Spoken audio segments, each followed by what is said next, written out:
Okay, for some reason my video had just stopped working, so restarting chapter 5. Rumaysa heaved herself up on the dragon's back and then turned to help the other two. Sarah eagerly scrambled up, but Suleiman looked anxious. Come on, Sarah said. It's really not as bad as it looks. Suleiman looked up at her doubtfully. It was a bit of slipping and sliding, but he eventually managed to clamber onto Griselda's back. They had each barely gripped onto one of the smooth, scaly spikes protruding from her spine when the dragon launched into the air. She pushed them out of the burning trees and into the clear morning sky. The girls cried out in delight while Suleiman clung on for dear life. He was used to flying on his magic carpet, but this felt completely different. He wasn't sure he liked it. Sarah's head swiveled from side to side as she drank in the beautiful scenery of the mountain tops and lakes below. The forest trees began to thin again as they reached the southern mountains, the landscape constantly changing. With the wind in her face and the sun above her, it felt like a dream. The dragon soared towards Fairytale, moving much quicker than the flying carpet. There's the palace, Suleiman shouted after a while. We're here, Sarah yelled, relieved that at the sight of the magnificent sapphire turrets and marble palace walls, she was finally home.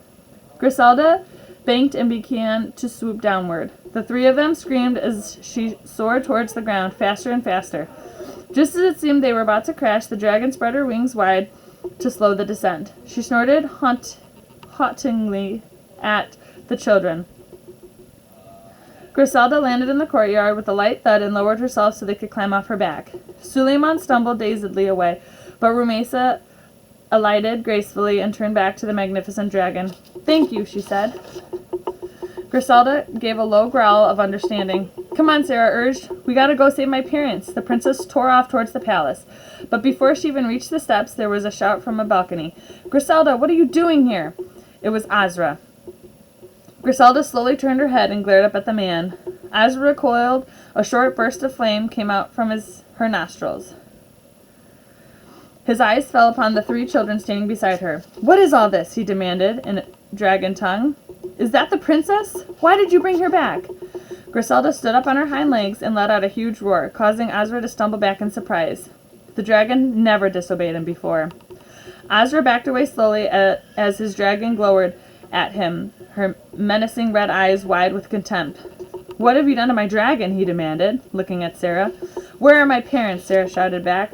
Be quiet, you silly child, Azra scoffed. You have no business speaking to your king in such a foul way. Sarah scowled at him. You are not the king, and you will pay for what you've done to my family and to Fairytale. Azra laughed at her. Guards, he shouted, take these fools and put them in the dungeon. Sarah, Suleiman, and Rumaysa backed away nervously as the number of guards sprang from the shadows. But before they could reach the children, Griselda let out another growl and a stream of fire that stopped just short of the guards. They screamed and ran back. Griselda, stop this! Azra tried to reach out once more, but he found himself blocked as Griselda resisted his acidic touch. The dragon fumed, blowing another wreath of fire at him. He let out a loud scream and dived behind the balcony. Guards! Shoot her! Shoot the dragon! Azra shouted, jumping up to run inside. Keeping their distance, the guards shot their arrows at Griselda, but they simply bounced off her thick, scaly skin, without leaving so much as a scratch. Griselda roared louder this time and took another deep breath. The guards dropped their weapons and ran for cover, but she even released the flame. Yes, said Sarah, punching the air. Brilliant work, Griselda. This way, she called to the other two, hurrying into the palace. Sarah led them through the labyrinthine halls. As she tore through the vast corridors, she noticed that it looked starkly different to how she'd remembered it. All the historic family portraits had been replaced with endless pictures of Azra in different outfits. Instead of armored statues lining the corridors, there were frightening dragon sculptures and weaponry. More guards rushed past the children in the opposite direction, ignoring them as the sounds of Griselda raging in the courtyard got louder and the air grew warmer. Eventually they arrived at the entrance to the dungeons, which were faintly lit by small candles hanging from the stone walls. The smell of damp and must ran deep here. Sarah had never been happier to breathe it in. As she scanned the cells for her parents, Sarah heard a voice that made her heart soar. What's going on? Baba, Sarah shouted, following his voice. Sarah? Her parents yelled. The princess ran down to the end of the corridor, Suleiman and Rumaysa hot on her heels. She skidded to a halt at a cell where two ragged figures stood. In the dim candlelight, she could see the tired faces of her parents, thinned. What does it mean when it says Suleiman and Rumaysa hot on her heels? Does that mean that their heels caught fire from the dragon? Or is this some figurative language that the author is using? Bing, bing, bing, you're probably correct. It's figurative language. So if she's running down the corridor and it says Suleiman and Rumaysa are hot on her heels, what does that actually mean? In the dim candlelight, she could see the tired faces of her parents, thinned from starvation and worry. The king and queen cried out as they saw their daughter. Sarah rattled the metal bars separating her from her parents. How do I get you out? Let me, Rumaysa said, hurrying forward. She put her hands on the door and closed her eyes, pulsing out a golden light that melted away the lock in seconds. The prison door swung open, and Sarah and her parents rushed to embrace one another. Oh, my sweet girl, Queen Shiva cried. I knew we'd see you again, the king sobbed. Both he and the queen held Sarah tight. I'll never let you out of my sight again, I swear, her mother said through a stream of tears. Finally, the king wiped his eyes and stood up straight. Where's Azra? He demanded, looking at Rumaysa and Suleiman. Just then there was a scream from above. I think he's running away from his dragon, Suleiman said. Your Highness, he hastily added. The king and queen looked surprised, but didn't wait. Everybody followed after them as they headed back upstairs. And when they emerged from the dungeons, it became clear that the palace was in flames. Outside, quick, the queen said, ushering the children. Coughing and sputtering, they all ran into the courtyard. Moments later, Azra came running out too, wildly flapping at his bottom, where there was a small fire crackling. Griselda was wild. She was lashing her tail and breathing fire across the whole courtyard. It seemed that the sight of Azra had enraged her even more. Everyone was desperately trying to avoid both the crackling flames and her deadly tail. The king and queen stopped in their tracks at the sight of her. What is she doing? The queen asked, staring in horror. Azra ran past them, trying to get to the palace gates, but Griselda blocked him off with another wave of fire. Azra turned back around, flailing. Somebody help me! The king marched up to Azra, ready to throttle him. Queen Shiva was right beside him, livid. I will throw you in the dungeon for the rest of your days, she roared. Now, let's not be hasty, Azra said quickly, backing away from them. He had to stop before he ended up in the fire, consuming the gates. Your Majesties, please, Azra beseeched them. I never meant to steal our thrones, kidnap our daughter, the king offered angrily. A large vein on his forehead was throbbing menacingly. Well... He fumbled for an excuse, but it was cut off by another screech from Griselda. Get back, Sarah said urgently, pulling her parents out of the way. The king and queen jumped back hastily as Griselda looked at Azra, her angry red eyes glowing. Azra tried to look away, but stood rooted to the spot as if hypnotized. No, wait, Griselda, he started to say, but suddenly his lips could no longer move. His eyelids drooped, and his knees gave way, and he fell to the ground, unconscious, in his own cursed sleep. Griselda, you did it, Rumaysa said, running towards the dragon. The dragon puffed a ring of smoke out of her nostrils in triumph. What's happened to him? The king asked, looking in shock between Azra and the dragon.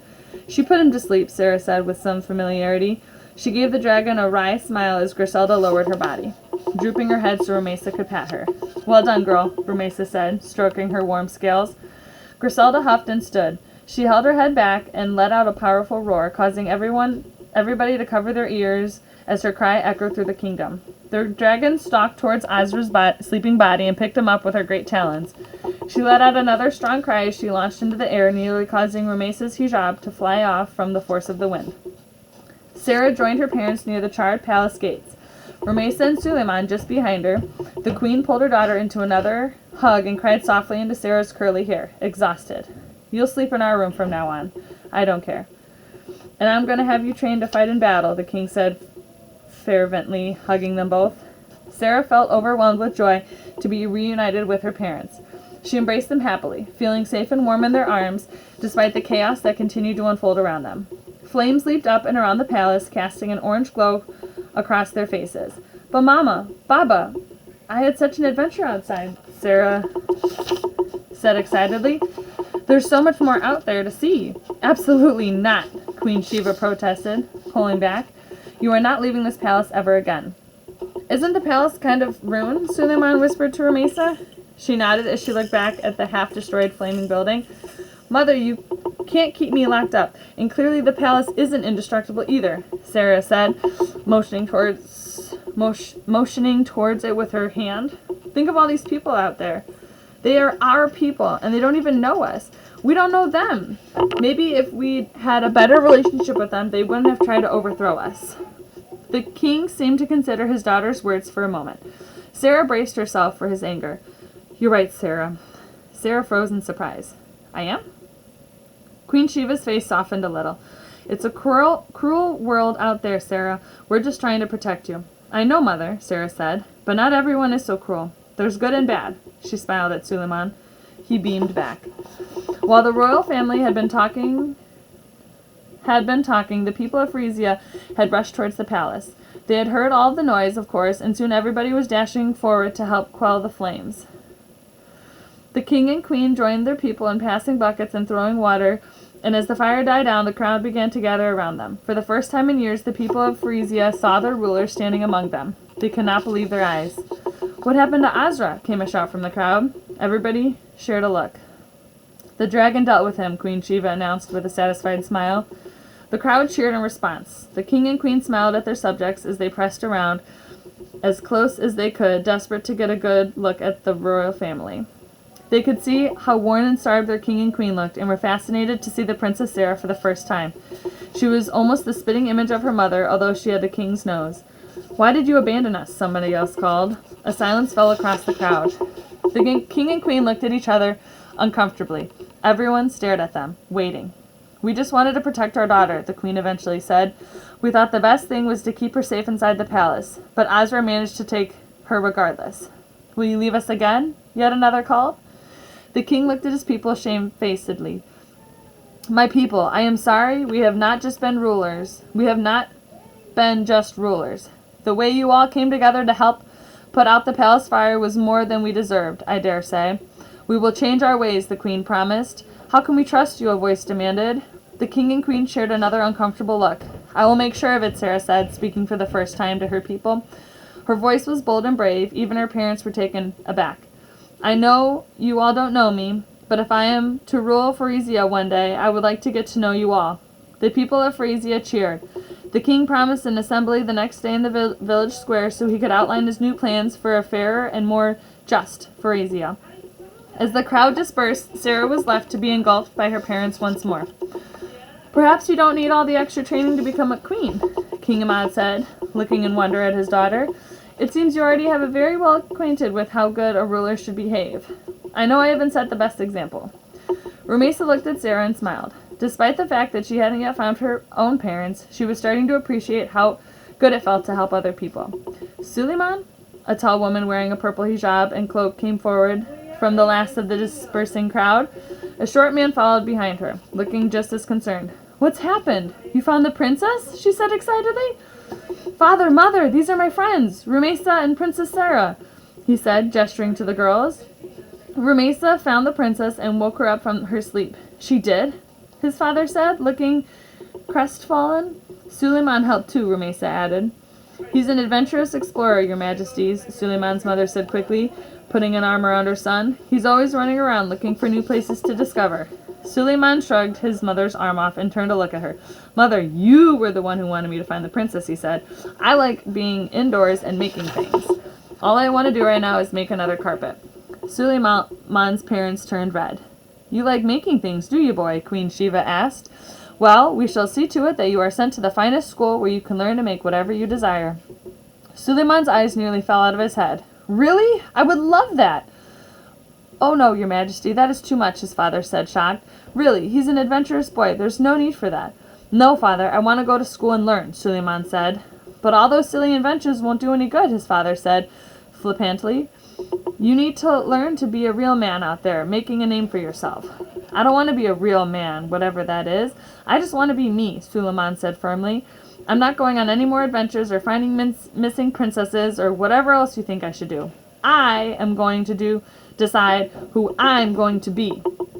His parents were taken aback.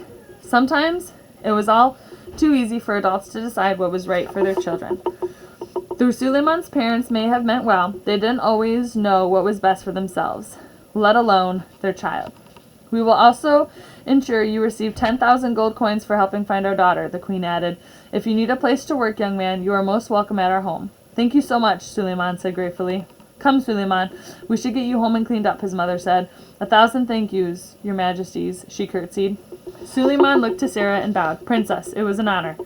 Thanks, Suleiman, Sarah said. Maybe we can go exploring together sometime. We don't have to go far, though, she added with a smile. I'd love that, the boy responded eagerly, before turning to Rumaysa. I really hope you find your parents. I'll be praying for you. Thanks, Suleiman. Maybe I'll see you around the next tower, she said, grinning. Suleiman's face fell. I hope not. I just want to sit in my house for a year. Sarah and Rumaysa laughed, and Suleiman allowed himself to be led away by his parents, turning to wave over his shoulder at the two girls. What's this about your parents, dear? The king asked. Before Rumaysa could reply, Sarah animately started to fill her parents in about Rumaysa's upbringing. You poor thing, the queen cried, aghast. I could help you find your parents if you'd like, Sarah offered to Rumaysa. Rumaysa's heart welled with hope, just as the necklace gave a familiar tug from around her neck. She pulled it out and saw it was glowing bright purple. She sighed inwardly. Was it calling her to another person who needed help? Perhaps that was just what she was meant to do. I have to go, Rumaysa said reluctantly, but thank you. Where will you go? Asked Sarah. Wherever I'm taken to, I suppose, Rumaysa said. It was good meeting you, Sarah. Why don't you go to Splinterfell, dear? The queen said. Rumaysa is a very Splinterfellian name. Yes, it is, the king agreed eagerly. Splinterfell, Rumaysa said hopefully. The necklace tugged at her again, more urgently. Thank you. I'll try going there. Thank you. Thank you for saving me, replied Sarah, pulling Rumaysa in for a big hug. I'll miss you. Rumaysa hugged her back fondly. I'll miss you too. Hopefully we'll see each other again one day. Sarah smiled widely at her. Yes, please. If you ever need anyone to join you on an adventure, I'll be there. Behind their daughter, the king and queen exchanged a worried look. Rumaysa laughed and bid the royal family farewell. The necklace continued to tug at her, and she closed her hand round it, hoping and praying that it would take her to Splinterfell. She wanted nothing more than to be with her parents, but she had a feeling the necklace had other ideas. And so Rumaysa made a vow to herself. She would find her parents, and she would help anyone she could along the way. Wistfully, Sarah watched Rumaysa go, hoping one day she could walk off towards her own adventures. Eventually, she turned to her parents and asked, So, where are we sleeping tonight? The palace of Fairytale was ruined, so the royal family were taken to the nearest inn while their home was repaired. They were put up in the finest rooms, and Sarah quickly became good friends with the innkeepers and their children. Her days at the inn were some of the happiest of her life so far. It became clear to the king and queen that keeping their daughter hidden away had done nothing for her safety or her happiness, nor for their reputations. During their stay, the townspeople came into the inn to give gifts to the royal family. King Ahmad and Queen Shiva realized with shame how much they had abandoned their people. The people of Fairytale were glad that Azra no longer ruled them, but they also told the king and queen that they wanted change. And finally, with help of their daughter, King Ahmad and Queen Shiva, they were ready to rule. Sarah knew that one day her time would come too, where she would have to guide her people through the good and the bad. It used to seem like a faraway dream, something she could never do. But now, seeing her parents flourish and the kingdom excel, Sarah realized nothing was impossible, especially with the help of a few friends. The end. The end? Oh my gosh, you mean there's not a part 2 or a story about Rumaysa ending in Splinterfell, Kingdom, Land? Oh my gosh! Well, I hope they make a Rumaysa part 2, and I hope that she lands in Splinterfell, and instead of finding her parents right away, she finds Snow White, or Buzz Lightyear, or a different Disney person that she can help along the way. That would be my prediction if they made a book 2. But I did enjoy these 3 stories as a reader, and I hope you did too. I'm very proud of you, and again, I'm sorry that my video cut off, so you had to watch it in 4 separate videos, but keep reading, keep being a rock star, and I will read with you soon. Have a great rest of your day. Bye.